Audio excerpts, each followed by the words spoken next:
Praise the lord. మన ప్రభువైన యేసుక్రీస్తు వారి నామమున మీ అందరికీ కూడా శుభములను తెలియజేస్తున్నాను.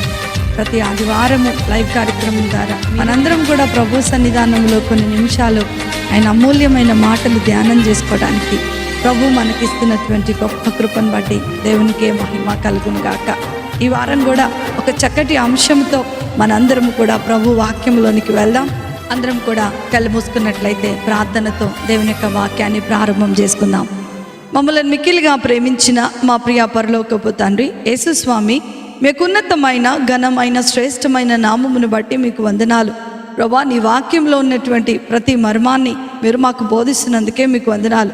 ఈ వాక్య భాగము ద్వారా మీరు మమ్మల్ని ఆదరిస్తూ, ఈ వాక్య భాగము ద్వారా మేము మా జీవితంలో ఎలా ముందుకు కొనసాగాలో, శ్రమలను మేము ఎలా ఎదుర్కోవాలో అనేకమైన విషయాలు నేర్చుకోవడానికి మీరు కృపను చూపిస్తున్నారు.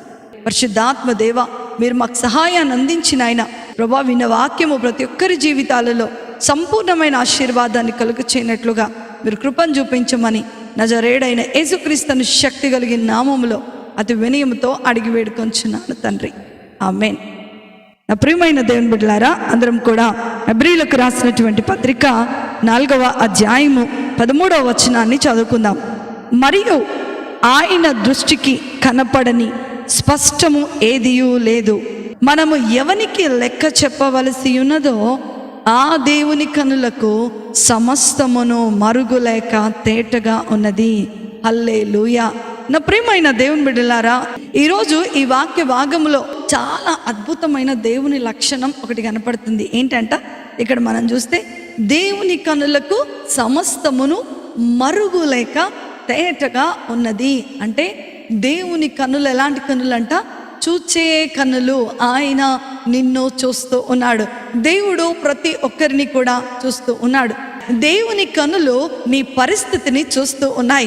దేవుని కన్నులు నీ స్థితిగతులను చూస్తూ ఉన్నాయి. అదే విధముగా దేవుని కన్నులు నీవు చేస్తున్న పాపాన్ని కూడా చూస్తూ ఉన్నాయి. దేవుని కన్నులు లోకమంతటా కూడా సంచారం చేస్తూ ఉందంట. ఎందుకు అంటే నీతిమంతులైన వారు దొరుకుతారని, ఎందుకు అంటే నిస్సహాయ స్థితిలో ఉన్న వారికి సహాయం చేయాలని, ఎందుకు అంటే ఎవరైనా పాపములో పడిపోకుండా మరి వారిని కాచి కాపాడటానికి దేవుని కన్నులు అనుక్షణము కూడా మనలను చూస్తూనే ఉంటాయి. నువ్వు అనుకుంటున్నావేమో ఈరోజు దేవుడు నన్ను చూడటం లేదు, నువ్వు అనుకుంటున్నావేమో దేవుడు నా పరిస్థితిని అర్థం చేసుకోవట్లేదని. నిన్ను నన్ను రక్షించటానికి కునుకక నిద్రపోక ఎల్లప్పుడూ ఉండేటువంటి దేవుడు. ఆయన కార్యాలు ఆశ్చర్యములు, ఆయన క్రియలు అద్భుతములు. ఒకవేళ నీ జీవితంలోనికి శ్రమ వచ్చింది అనంటే ఆ శ్రమలో నీవు నిలబడి ఆ శ్రమను జయించగలిగిన శక్తిని నీకు అనుగ్రహించడానికి ఆయన ఎప్పుడు కూడా తోడుగా ఉండే దేవుడు. ఈరోజు నీ పేరుతో సహా ఆయనకు నువ్వు తెలుసు, నీ పరిస్థితితో సహా ఆయనకు నీకు తెలుసు. ఒకానొక దినమున నీకు సహాయము చేయడానికి ఆయన సమీపస్తుడుగా ఉంటూ ఉన్నాడు. God is going to bring us all from all these persecutions. నా ప్రియమైన దేవుని బిడ్డలారా, గాడ్ నోస్ యూ. అందుకనే దావీదు మహారాజు 139వ దావీదు కీర్తన 1-3 చరణాల వరకు మనం చదువుకున్నట్లయితే, ఒకడు కూర్చుండుట నిలబడుట వాని ఆలోచనలు వాని మార్గములు అన్నీ కూడా దేవుడు చూస్తున్నాడు అంటున్నాడు. హల్లెలూయా. నా ప్రియమైన దేవుని బిడ్డ, నీ ఆలోచన పుట్టక ముందే, నీ తలంపు పుట్టక ముందే, నువ్వు కూర్చుండట, నువ్వు లేచుట, నువ్వు నడుచుట, నీకేది కావాలో సమస్తమును ఎరిగినటువంటి దేవుడు. కానీ మానవులమైన మనం మన స్థితిగతులలో, మన శ్రమలో ఆయన మీద ఆనుకోకుండా, ఆయన మీద ఆధారపడుకోకుండా ఏం చేస్తూ ఉంటామంటే పరిస్థితుల నుండి పారిపోతూ ఉంటాం. అయినా సరే ప్రేమ కలిగినటువంటి దేవుడు, కరుణ కలిగినటువంటి దేవుడు, ఆయన కన్నులు నీకు సహాయం చేయడానికి చూస్తూ ఉన్నాయి. God sees everything from your side. అంత మాత్రమే కాదు, దావీదు ఏమంటాడో తెలుసా? వివేకము కలిగి దేవుని వెతుకు వారు కలరేమోనని ఆయన కన్నులు ఎదురు చూస్తూ ఉన్నాయంట. పాపం ఎవరైతే చేస్తున్నారో వారిని కూడా ఆయన కన్నులు ఎదురు చూస్తున్నాయి అని అంటున్నాడు. అంటే మంచి చూస్తున్నాడు, చెడు చూస్తున్నాడు. నువ్వు ఎలా శ్రమను జయించకుండా పారిపోతున్నావో చూస్తున్నాడు, ఎలా నువ్వు ఆయన యందు విశ్వాసం ఉంచుతున్నావో చూస్తూ ఉన్నాడు. ఈరోజు ఈ క్షణమే, ఈ సమయంలోనే నిన్ను నీవు ప్రభు సన్నిధానంలో కనపరుచుకున్నట్లయితే గొప్ప విడుదలను, గొప్ప సంతోషాన్ని, గొప్ప సమాధానాన్ని నీ జీవితంలో నువ్వు చూడబోతున్నావు. నా ప్రియమైన దేవుని బిడ్డలారా, మన దేవునికి మరుగైనది ఏదీ లేదు. తేటగా బహుస్పష్టముగా నీ పరిస్థితిని ఆయన చూస్తూ ఉన్నాడు. ఎందుకంటే ఆయన కన్నులు చూచే కన్నులు. అందరం కలిసి చెప్దామా? ఆయన కన్నులు చూచే కన్నులు. ఏం చూస్తున్నాడంట? నీ పరిస్థితిని చూస్తున్నాడు, నీ ఆర్థిక పరిస్థితిని చూస్తున్నాడు. నీకు వివాహం కాలేదా? దాన్ని చూస్తున్నాడు దేవుడు. నీకు గర్భఫలం తెరవబడలేదా? దాన్ని కూడా దేవుడు చూస్తున్నాడు. నీ కొరకు నిర్ణయించబడినటువంటి సమయములో ఆయన నీకు విడుదలను ఖచ్చితంగా అనుగ్రహిస్తాడు. అసలు దేవుడు ఏం చూస్తాడు? దేవుడు ఎందుకు మానవుల్ని చూస్తాడు? దేవుడు ఎలాంటి వారిని ఎన్నిక చేసుకుంటాడు? దేవుని కనుదృష్టిలో పడాలంటే మనం ఏం చేయాలి అన్నది ఒక 3 ముఖ్యమైన విషయాలు మీతో పంచుకోవాలని నేను ఆశపడుతూ ఉన్నాను. ఆదికాండము 7వ అధ్యాయము 1వ వచనం నుండి మనం చదువుకున్నట్లయితే నోవాహుతో దేవుడు ఇలా ఒక చక్కటి మాట చెప్తున్నాడు. ఏంటంటే, ఆ తరము వారిలో నీవే నా ఎదుట నీతిమంతుడవై ఉండుట చూచితిని గనుక నీవును నీ ఇంటి వారును ఓడలో ప్రవేశించుడి. హల్లెలూయా.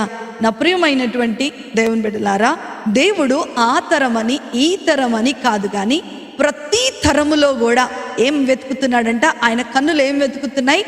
మనుష్యుల యొక్క జీవన విధానమును వెతుకుతున్నాయి. మొదట God is seeing your life style in this world. నా ప్రియమైన దేవుని బిడ్డలారా, ఆ తరమని కాదు, ఈ తరమని కాదు, ప్రతి తరములో కూడా దేవుని కన్నులు వెతుకుతున్నాయి.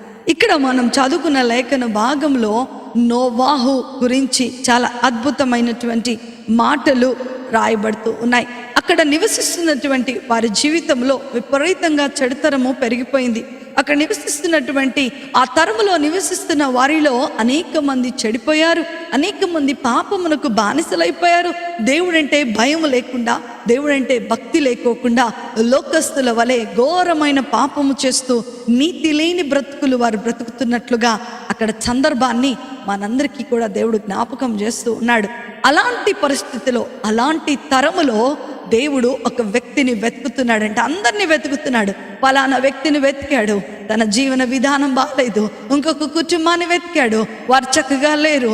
ఇంకొక కుటుంబాన్ని వెతికాడు, వాళ్ళు అనుకూలంగా, దేవునికి అనుకూలంగా లేరు.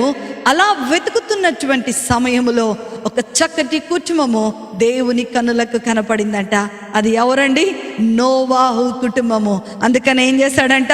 ఆ యొక్క ఉగ్రత దినములో నోవాహు పాలిబంపులు పొందుకోకుండా నోవాహు అతని కుటుంబము వారిని రక్షణ ఓడలోనికి ఎక్కించినట్లుగా మనం చూస్తూ ఉన్నాం. నా ప్రియమైన దేవుని బిడ్డలారా, దేవుడు ఇక్కడ వెతుకుతున్నాడు.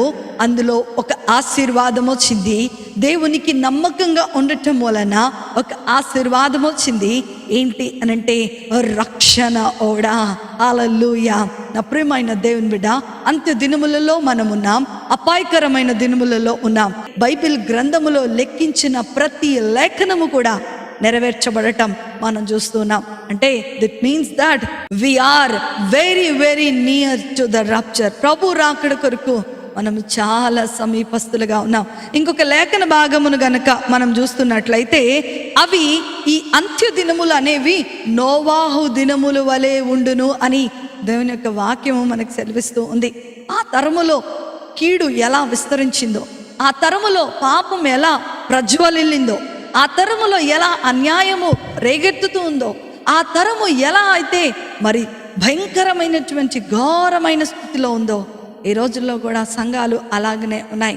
కానీ దేవుని కన్నులు నీ కుటుంబాన్ని వెతుకుతున్నాయి, నీ జీవన విధానాన్ని వెతుకుతున్నాయి. నువ్వు దేవునిలో ఎలా ఉన్నావో అది వెతుకుతుంది నిన్ను. నీవు దేవునికి నమ్మకంగా ఉన్నావా లేదా అని వెతుకుతుంది. ఎందుకో తెలుసా? రాబోతున్నటువంటి ఉగ్రత దినములో నుండి నిన్ను ఆయన తప్పించటానికి.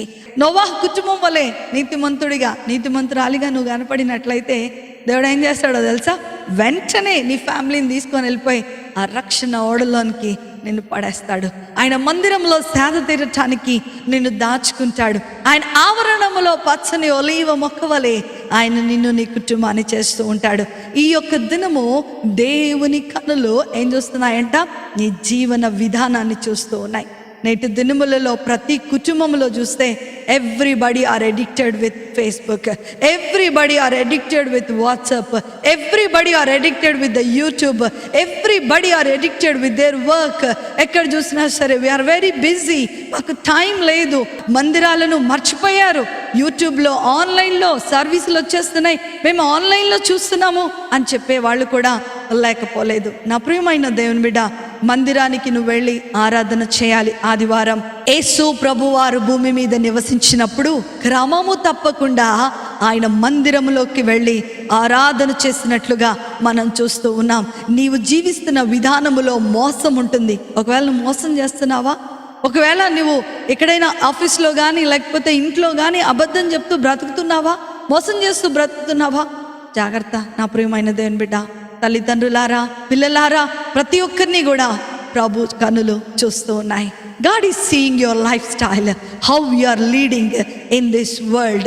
ఒకవేళ నీవు నోవాహు వలె నీ కుటుంబము నీతిగా బ్రతుకుతున్నట్లయితే, నోవాహు కుటుంబం వలె భక్తితో బ్రతుకుతున్నట్లయితే, నోవాహు కుటుంబం వలె యథార్థతతో బ్రతుకుతున్నట్లయితే, నిన్ను దేవుడు ఏం చేస్తున్నాడు తెలుసా?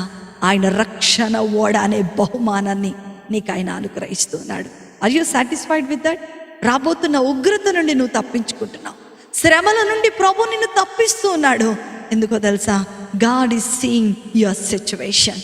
దేవుడు నీ జీవన విధానాన్ని చూస్తున్నాడు. ఈ రోజుల్లో చాలా మందికి దేవుడు శ్రమ వచ్చినప్పుడు మాత్రమే గుర్తొస్తాడు, అవసరమైనప్పుడు మాత్రమే గుర్తొస్తూ ఉంటారు. వాళ్ళకు కావాల్సింది అల్లా కూడా వాళ్ళ అవసరత తీర్చబడటం మాత్రమే. కానీ నోవాహు ఏం చేశాడో తెలుసా? దేవుడు చెప్పాడు ఒక రక్షణ ఓడను కట్టమని, దేవుడు చెప్పాడు ఇది చెయ్యొద్దు అని, దేవుడు చెప్పాడు ఇది నాకు కావాలి అని. దేవునికి ఇష్టమైనట్లుగా తన ఉన్న దాంట్లోనే నమ్మకంగా ఉన్నాడు. తన కుటుంబంతో కలిసి కుటుంబారాధన చేసుకున్నాడు. తన కుటుంబమును కలిసి దేవునికి బలి అర్పణలు అర్పిస్తూ వచ్చాడు. నా ప్రియమైన దేవుని బిడ్డలారా, ఈరోజు నీ కుటుంబంలో ఆరాధన ఉందా? నీ కుటుంబ ప్రార్థన ఉందా? నీ జీవితంలో భక్తి ఉందా? నీ జీవితంలో విశ్వాసము ఉందా? అవసరం కోసమే నువ్వు దేవుణ్ణి వాడుకుంటున్నావా? ఇవన్నీ కూడా ఏం చూస్తున్నారంట? ఎవరు చూస్తున్నారంట? దేవుని కన్నులు మనల్ని చూస్తున్నాయి. ఒక్కసారి ఈరోజు ఆలోచించు నా ప్రియమైన దేవుని బిడ్డ. If God sees your family, Shilpa ఫ్యామిలీని దేవుడు చూస్తే, is Shilpa is right at the sight of God? ఒకవేళ నేను నా కుటుంబం నీతిగా కనపడినట్లయితే దేవుడు పిక్ చేసుకుంటున్నాడు, రక్షణ ఓడలోనికి పనిచేస్తున్నాడు. వాక్యం విన్న సహోదరుడా, దేవుడు నీతోనే మాట్లాడుతున్నాడు. God is seeing you.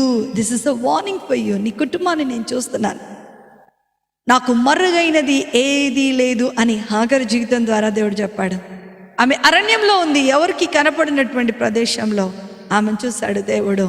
ఈరోజు నేను చేసేది ఎవరికి తెలియదు, నా గురించి ఎవరు పట్టించుకోరు, నేనేం చేసినా నన్ను ఎవరు చూడటం లేదని నువ్వు అనుకుంటున్నావేమో. ఆయన హృదయాంతరంగమును పరిశోధించే దేవుడుగా ఉన్నాడు. హల్లెలూయా. నా ప్రియమైన దేవుని బిడ్డలారా, ఆయన చూసి నీతిమంతులను అనీతిమంతులను వేరు చేస్తూ ఉంటాడు. 2 ways. What do you want? ఈరోజు నీకేం కావాలి? రక్షణ కావాలా? శిక్ష కావాలా? ఎవ్వరు కూడా శిక్ష కోరుకోరు, రక్షణే కోరుకుంటారు. కాబట్టి మన జీవితాన్ని జాగ్రత్తగా చూసుకుందాం. నీతిమంతులుగా ప్రభు సన్నిధానంలో అనుదినము ప్రభు రక్తములో మనలను మన కుటుంబాలను కడుగుకుందాం. దేవుని కన్నులు నిన్ను చూస్తూ ఉన్నాయి. నా ప్రియమైన దేవుని బిడ్డలారా, రెండవ విషయాన్ని గనుక మనం గమనించుకున్నట్లయితే, 2వ రాజుల గ్రంథము 20వ అధ్యాయమును మనం చదువుకున్నట్లయితే, అక్కడ రాజు అయినటువంటి హిజ్కియాకు మరణకరమైన రోగము కలగగా ఆమోజు కుమారుడును ప్రవక్త అయిన యెషయా అతని యొద్దకు వచ్చి, నీవు మరణమవుచున్నావు, బ్రతుకవు గనక నీవు నీ ఇల్లు చక్కపెట్టుకొనమని యెహోవా సెలవిచ్చుచున్నాడని చెప్పాను. నా ప్రియమైన దేవుని బిడ్డలారా, హిజ్కియా అనేటువంటి రాజు జీవితంలో జరిగినటువంటి ఈ అద్భుతాన్ని ఈరోజు ప్రభు నీకు నాకు ఒక చక్కటి పాఠముగా తెలియపరుస్తూ ఉన్నారు. ఇక్కడ మనం చదువుకున్న సందర్భాన్ని గనక చూసినట్లయితే, రాజు అయినటువంటి హిజ్కియా దగ్గరకు దేవుని వాక్కును పొందుకున్నటువంటి ప్రవక్త అయిన యెషయా వచ్చి ఒక మాట చెప్తున్నాడంట. హిజ్కియా, అయిపోయిందయ్యా నీ కాలము, నువ్వు ఇంకా మరణం అయిపోతున్నావు, నువ్వు బ్రతికుండగానే నీ ఇల్లు నీవు చక్కబెట్టుకో అని ఆయన మాట్లాడుతూ ఉన్నాడంట. నీ ఇల్లు నువ్వు చక్కబెట్టుకో అని మాట్లాడి యెషయా ఏం చేశాడంట? దేవుడు చెప్పిందే శాసనం, దేవుడు ఒకసారి మాట చెప్పాడంటే దాన్ని వెనక్కి తిరిగి చూడటానికి వీలే లేదు, కాబట్టి దాన్ని ఆపగలిగిన శక్తి నాకు లేదు అని అనుకొని ఆయన తిరిగి వెళ్ళిపోతూ ఉన్నాడంట. వెళ్ళిపోతూ ఉన్నటువంటి సమయంలో యెషయాకు మరలా దేవుని స్వరం వినపడింది. అదే కింద మనం చదువుకున్నట్లయితే, యెషయా సమీపశాలలో నుండి అవతలకు వెళ్ళక మునుపే యెహోవా వాక్కు అతనికి ప్రత్యక్షమై ఇలాగూ సెలవిచ్చెను, నీవు తిరిగి నా ప్రజలకు అధిపతివై హిజ్కియా యొద్దకు పోయి అతనితో ఇట్లనుము, నీ పితరుడైన దావీదునకు దేవుడు యెహోవా నీకు సెలవిచ్చినదేమనగా, నీవు కన్నీళ్లు విడుచుట చూచితిని, నీ ప్రార్థన నేను అంగీకరించి ఉన్నాను, నేను నిన్ను బాగు చేసేదను. హల్లెలూయా. ఏమైపోయిందంట అండి? యెషయా వచ్చాడు, హిజ్కియాకు చెప్పాడు, నువ్వు మరణమైపోతున్నావు, నీళ్ళని చక్కబెట్టుకో అని చెప్తూ ఉన్నాడు. మరలా అంతలోనే ఆయన సమీపశాల దాటి వెళ్ళకోకుండానే మరలా యెషయాతో దేవుడు మాట్లాడుతున్నాడంట. ఏంటంట? అతను కన్నీళ్ళు విడిచుట నేను చూచాను, కాబట్టి మరలా ఇజ్రాయేలీలకు అధిపతిగా ఉంటాడని నువ్వు వెళ్ళి చెప్పు అని చెప్పాడు. యెషయాకి ఏం అర్థం కాలేదు. ఏందబ్బా, ఇప్పుడే కదా దేవుడు చెప్పిస్తున్నాను, మరణం అవుతున్నావు, నీది అయిపోయింది నీ కాలం అని చెప్పాడు దేవుడు. మరలా ఎమ్మటే నేను దాటక ముందే ప్రభు నాతో మాట్లాడుతున్నాడు, ఆయన కన్నీళ్ళు నేను చూశాను అని చెప్పేసి చాలా ఆశ్చర్యంగా ఏం జరిగి ఉంటుంది ఈ మధ్యకాలంలో అని గబగబా యెషయా వెనక్కి వచ్చి చూసినప్పుడు యెషయా కన్నులకు ఒక దృశ్యం కనపడుతుంది. ఏంటంట? ఆయన గోడ వైపుకు తన ముఖమును త్రిప్పుకొని, అంతలో ఏం చేస్తున్నాడంట? గోడ వైపుకు తన ముఖమును త్రిప్పుకొని కన్నీళ్లు విడుచుచు ప్రార్థన చేస్తూ ఉన్నాను. హల్లెలూయా. నా ప్రియమైన దేవుని బిడ్డలారా, ఇది ఒక వ్యక్తి మరణము దాటినటువంటి సందర్భముగా మనం చూస్తూ ఉన్నాం. దేవుడు హిజ్కియా యొక్క కన్నీరును చూచాడు. వెంటనే అతని యొక్క దేవుని యొక్క నిర్ణయములో మార్పు వచ్చేసిందట. అంతవరకు కూడా నువ్వు అయిపోయింది, నీ మరణం అవుతున్నావు అని చెప్పినటువంటి దేవుడు హిజ్కియా కన్నీళ్లు ఎప్పుడైతే చూశాడో ఆ మరణ శాసనాన్ని జీవ శాసనముగా ఆయన రాసేసినట్లుగా మనం చూస్తూ ఉన్నాం. నా ప్రియమైన దేవుని బిడ్డలారా, కొన్ని సమస్యలు మన జీవితంలో ఎందుకు అనుమతించబడతాయి అనంటే, దేవునితో ఆత్మీయమైనటువంటి సహవాసములో మనము ముందుకు కొనసాగే వారముగా ఉండాలని, దేవుని మీదనే మనము ఆధారపడే వారముగా ఉండాలి అని, ఆ బలహీనతల యందు మనము నిలబడి ప్రార్థన చేస్తామా లేదా అని దేవుడు కన్నులు చూస్తూ ఉన్నాయంట.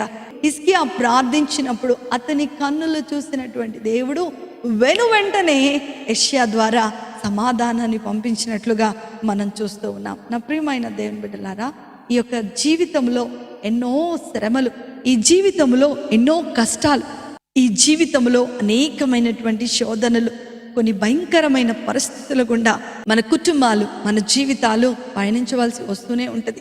అలాంటి సందర్భంలో ప్రభు ఈరోజు ఒక మాట సెలవిస్తూ ఉన్నాడు. ఏంటి అనంటే, నీ కన్నీరును చూచేటువంటి దేవుడను నేను, నీ కన్నీరును నేను చూస్తాను, నువ్వు నా దగ్గరకు రా, నా వైపుకు తిరుగు, నా యందు విశ్వాసం ఉంచితే చాలు, నేను గొప్ప అద్భుతమైన కార్యాన్ని నీ జీవితంలో నేను చేస్తూ ఉంటాను అని దేవుడు ఈరోజు నీతో నాతో మాట్లాడుతూ ఉన్నాడు. ఇప్పుడు మనకు జ్వరం వచ్చిందనుకోండి, ఏ ఆహారము తీసుకోకపోతే మనం ఏం చేస్తామంటే సిలైన్ పెట్టుకుంటాం. ఎందుకు ఆ సిలైన్ పెట్టుకోవటం వలన మనకు కొంత శక్తినిస్తుంది ఆ సిలైన్ యొక్క శక్తి తాత్కాలికమైనదే, అది శాశ్వతంగా ఉండేటువంటిది కానే కాదు. ఈ సిలైన్ ఎప్పటి వరకు పెట్టుకుంటాము అనంటే, కొంచెం మన యొక్క లిక్విడ్స్, సాలిడ్స్, ఫుడ్ మనం తీసుకుంటున్నప్పుడు మన శరీరంలోనికి న్యాచురల్గా శక్తి వస్తున్నప్పుడు ఈ సిలైన్ ఏం చేస్తామంటే మనం పక్కన పెట్టేస్తాం. కానీ ఈ సిలైనే నాకు చాలా ఎనర్జీ ఇస్తుంది, కాబట్టి ఈ సిలైన్ నేను ప్రతిరోజు కూడా పెట్టుకుంటాను, ఈ సిలైన్ మీదనే నేను బ్రతుకుతాను అని మనం అనుకున్నట్లయితే అది చాలా కళ. ఎందుకంటే సిలైన్ మీద ఎవరు కూడా బ్రతకలేరు. ఎవరికి వాళ్ళు ఆహారం తీసుకొని పౌష్టికమైన ఆహారం తీసుకున్నప్పుడు ఈ శరీరానికి బలాన్ని చేకూరుస్తూ ఉంటుంది. దైవజనుల యొక్క ప్రార్థన కూడా అలాంటిదే, గొప్ప బలాన్ని మనకు అనుగ్రహిస్తూ ఉంటుంది. కానీ అది సెలైన్ లాంటిదే, నీ కొన్ని శ్రమలో నీకు కేవలము సహాయం చేస్తూ ఉంటుంది. నీ కొన్ని శ్రమలో ఒక తాత్కాలికమైనటువంటి ఉపశమనము నీకు కలిగిస్తూ ఉంటుంది. కానీ అనుదినము నీవు దేవునిలో గడుపుతూ, అనుదినము నీవు దేవుని సహవాసములో ఆహారంగా తీసుకుంటూ, అనుదినము పరిశుద్ధాత్మ దేవులో నిన్ను నీవు కట్టుకున్నట్లయితే అది నీకు బలమును అనుగ్రహిస్తూ ఉంటుంది. నువ్వు శరీరం యొక్క బలము కోసం అనుదినము ఎలా అయితే సెలైన్ మీద ఆధారపడకోకుండా ఆహారాన్ని తీసుకొని బలం తెచ్చుకుంటావో, ఎలా అయితే అవసరమైనప్పుడు మాత్రమే సెలైన్ని పట్టుకుంటావో, తీసుకుపెట్టుకొని శక్తిని పొందుకుంటావు. ఇది ఎక్స్ట్రా బూస్టర్ లాంటిది ఒక విధంగా చెప్పాలి అని అంటే. ఈరోజు దైవజనులముగా మేము మీ కొరకు ప్రార్థన చేస్తూనే ఉంటాం, ఎప్పుడు కూడా మేము విడిచిపెట్టాం. కానీ అల్టిమేటంగా నీకు సహాయం చేసేవాడు దేవుడే. ఏ మనుషుని ప్రార్థన నిన్ను రక్షించవు, ఏ మనుషుని యొక్క ప్రార్థన నిన్ను నీ జీవితంలో గొప్ప కార్యాలు చేయలేదు. నీ విశ్వాసమే నిన్ను స్వస్థపరచును అంటాడు దేవుడు. ఈరోజు అట్టి విశ్వాసము నీకుందా అని ఆయన కన్నులు నిన్ను చూస్తూ ఉన్నాయి. నీ కన్నీరును ఆయన చూస్తూ ఉన్నాడు, నీ వేదనను ఆయన చూస్తూ ఉన్నాడు, నీ బాధను ఆయన చూస్తూ ఉన్నాడు. ఆయన నీ కన్నులు చూసిన వెంటనే ఆయనకి ఏం కనపడాలి? నీవు ఆయన యందు ఉంచినటువంటి విశ్వాసము కనపడాలి, నీవు ఆయన యందు ఉంచినటువంటి నమ్మకము కనపడాలి, నీవు ఆయన నీకు సహాయము చేస్తాడు అన్నటువంటి దృఢ సంకల్పము ఆయన నీ కనులలో చూచినప్పుడు నీ కన్నీటిని ఆయన తప్పకుండా తుడిచివేస్తాడు. హాగరు కన్నీటిని తుడిచిన దేవుడు, అబ్రహాము కన్నీటిని తుడిచిన దేవుడు, హిజ్కియా కన్నీటిని తుడిచినటువంటి దేవుడు ఈరోజు నీ కన్నీటిని కూడా ఆయన తుడవబోతున్నాడు. నీ పరిస్థితిని ఆయన నీకు జీవముగా మార్చివేస్తున్నాడు. ఇప్పుడు వరకు ప్రభా నా పరిస్థితులు బాగాలేదు ప్రభా, నా స్థితిగతులు బాగాలేదు ప్రభా, ఇక నా జీవితము అయిపోయింది అనుకుంటున్నాను ప్రభా, వేస్ట్ ప్రభా నేను ఈ భూమి మీద బ్రతికి ఉండటం అని నువ్వు అనుకుంటున్నావేమో. ప్రభు కన్నులు నిన్ను చూస్తున్నా. ఎందుకో తెలుసా? నీ పరిస్థితిలో నుండి బయటకు తీసుకొని రావడానికి, నీ కన్నీటిని ఆయన తుడవటానికి. మొదట ఆయన నీతిమంతులకు రక్షణ అనే బహుమానాన్ని ఇవ్వటానికి, గిఫ్ట్, రక్షణ అనే బ్లెస్సింగ్ని ఇవ్వటానికి ఆయన ఎదురు చూస్తున్నాడు, ఆయన కన్నులు చూస్తున్నాయి. రెండవది నీ కన్నీటిని తుడవటానికి, నీ జటిలమైనటువంటి సమస్యను తుడవటానికి, నీవు ఆయనతో ఆత్మీయమైన సహవాసాన్ని కలిగి ఉన్నావా లేదా అని ఆయన కన్నులు నిన్ను చూస్తూ ఉన్నాయి. రెండవ బ్లెస్సింగ్ ఏమిస్తున్నాడంట? ఆయన నిన్ను చూసి, నీ విశ్వాసాన్ని చూసి, నీ కన్నులను చూసి నీ కన్నీటిని తుడుస్తూ ఉన్నాడు. మూడో విషయాన్ని గనక మనం గమనించుకున్నట్లయితే అందరం కూడా 2వ దినవృత్తాంతముల గ్రంథము 16వ అధ్యాయము 9వ వచనంలో మనం చూస్తే, తన ఎడల యథార్థ హృదయము గల వారిని బలపరచుటకై యెహోవా కనుదృష్టి లోకమంతటా సంచారము చేయుచుండెను. హల్లెలూయా. నా ప్రియమైన దేవుని బిడ్డలారా, ఎవరిని చూస్తున్నాడంట ఆయన? యథార్థమైనటువంటి జీవితాన్ని కలిగినటువంటి వారిని, యథార్థమైనటువంటి భక్తిని కలిగినటువంటి వారిని, యథార్థమైనటువంటి హృదయమును కలిగిన వారిని ఆయన కన్నులు చూస్తూ ఉన్నాయి. హల్లెలూయా. దీనికి చక్కటి ఉదాహరణ ఏంటి అనంటే, మన ముందు దావీదు మహారాజు, అదే 78వ దావీదు కీర్తన 70వ వచనంలో మనం చూస్తే, తన దాసుడైన దావీదును కోరుకొని గొర్రెల దొడ్లలో నుండి అతన్ని పిలిచెను. పాడి గొర్రెలను వెంబడించుటకు మాన్పి తన ప్రజలైన యాకోబును, తన స్వాస్థమైన ఇజ్రాయేలీలను మేపుటకై ఆయన అతనిని రప్పించెను. అతడు యథార్థ హృదయుడై వారిని పాలించెను, కార్యములందు నేర్పరి అయి వారిని నడిపించెను. హల్లెలూయా. దేవుని కనులు ఎవరిని చూస్తున్నాయంట? యథార్థమైన హృదయము గల వారిని ఆయన కన్నులు చూస్తూ ఉన్నాయి. దేవుని పట్ల నిజాయితీ కలిగిన కన్నులు, దేవుని పట్ల నమ్మకత్వాన్ని కలిగినటువంటి పనులు, దేవుని పట్ల ఒక చక్కటి ప్రేమను కలిగినటువంటి యథార్థమైన జీవితము, దేవుని ముందు తేట తెల్లుగా కనబడేటువంటి జీవితాన్ని ఆయన కన్నులు చూస్తూ ఉన్నాయి. వారికి ఏం ఆశీర్వాదం ఇచ్చాడంట? ఆయన ఇజ్రాయేలు ప్రజలను మేపేటువంటి ఆశీర్వాదం. He made him as a king to his people. గొర్రెలు కాసుకునేటువంటి దావీదు, ఆ యొక్క పశువులను మేపుకునేటువంటి దావీదు, అడవిలో ఉండవలసినటువంటి దావీదు, చిన్నవాడైనటువంటి దావీదు, ఎలాంటి మెప్పు లేనటువంటి దావీదు, ఎలాంటి హోదా లేనటువంటి దావీదు, ఎలాంటి హంగులు ఆర్భాటాలు లేనటువంటి దావీదును దేవుడు చూస్తూ ఉన్నాడు. ఏం చేశాడంట? చూసి ఆయనను రాజుగా చేశాడు. పాలేరుగా ఉన్నవాడిని, కాపరి, ఒక చిన్న గొర్రెల కాపరిగా ఉన్నటువంటి వాడిని, ఆ యొక్క రాజు కింద బ్రతకవలసిన వాడిని ఏం చేశాడంట? దేశం యొక్క ఉన్నతమైన స్థలములలో ఆయన నిలబెట్టాడు. నా ప్రియమైన సహోదరి సహోదరుడా, ఈరోజు ప్రభు కన్నులు నిన్ను చూస్తూ ఉన్నాయి. నీ యథార్థమైన హృదయాన్ని చూస్తున్నాయి. నీ పనిలో నీవు యథార్థంగా ఉన్నావా? దేవుని విషయంలో నీవు యథార్థంగా ఉన్నావా? దేవుని సన్నిధానంలో నువ్వు కూర్చొని నీ ఆలోచనలు ఎలా ఉన్నాయి? ప్రభు కన్నులు నీ హృదయాన్ని చూస్తున్నాయి. చాలాసార్లు మనం ఏం అలంకరించుకున్నాం, ఎలా ప్రవర్తిస్తున్నాం, ఎలా జీవిస్తున్నాం అన్నది ప్రభు చూడనే చూడడు. ఆయన ఏం చూస్తున్నాడంట? యథార్థమైనటువంటి హృదయము గల వారిని ఆయన కన్నులు చూస్తూ ఉన్నాయని దేవుని యొక్క మాటలు ఈరోజు తెలియచేయబడుతున్నాయి. నా ప్రియమైన దేవుని బిడ్డ, నీతిమంతుడివైతే నీకు రక్షణ అనే వరాన్ని ఇస్తున్నాడు. నీవు నిశ్వాస దేవునితో సత్సంబంధాన్ని కలిగినట్లయితే నీ కన్నీటిని ఆయన తుడుస్తూ ఉన్నాడు.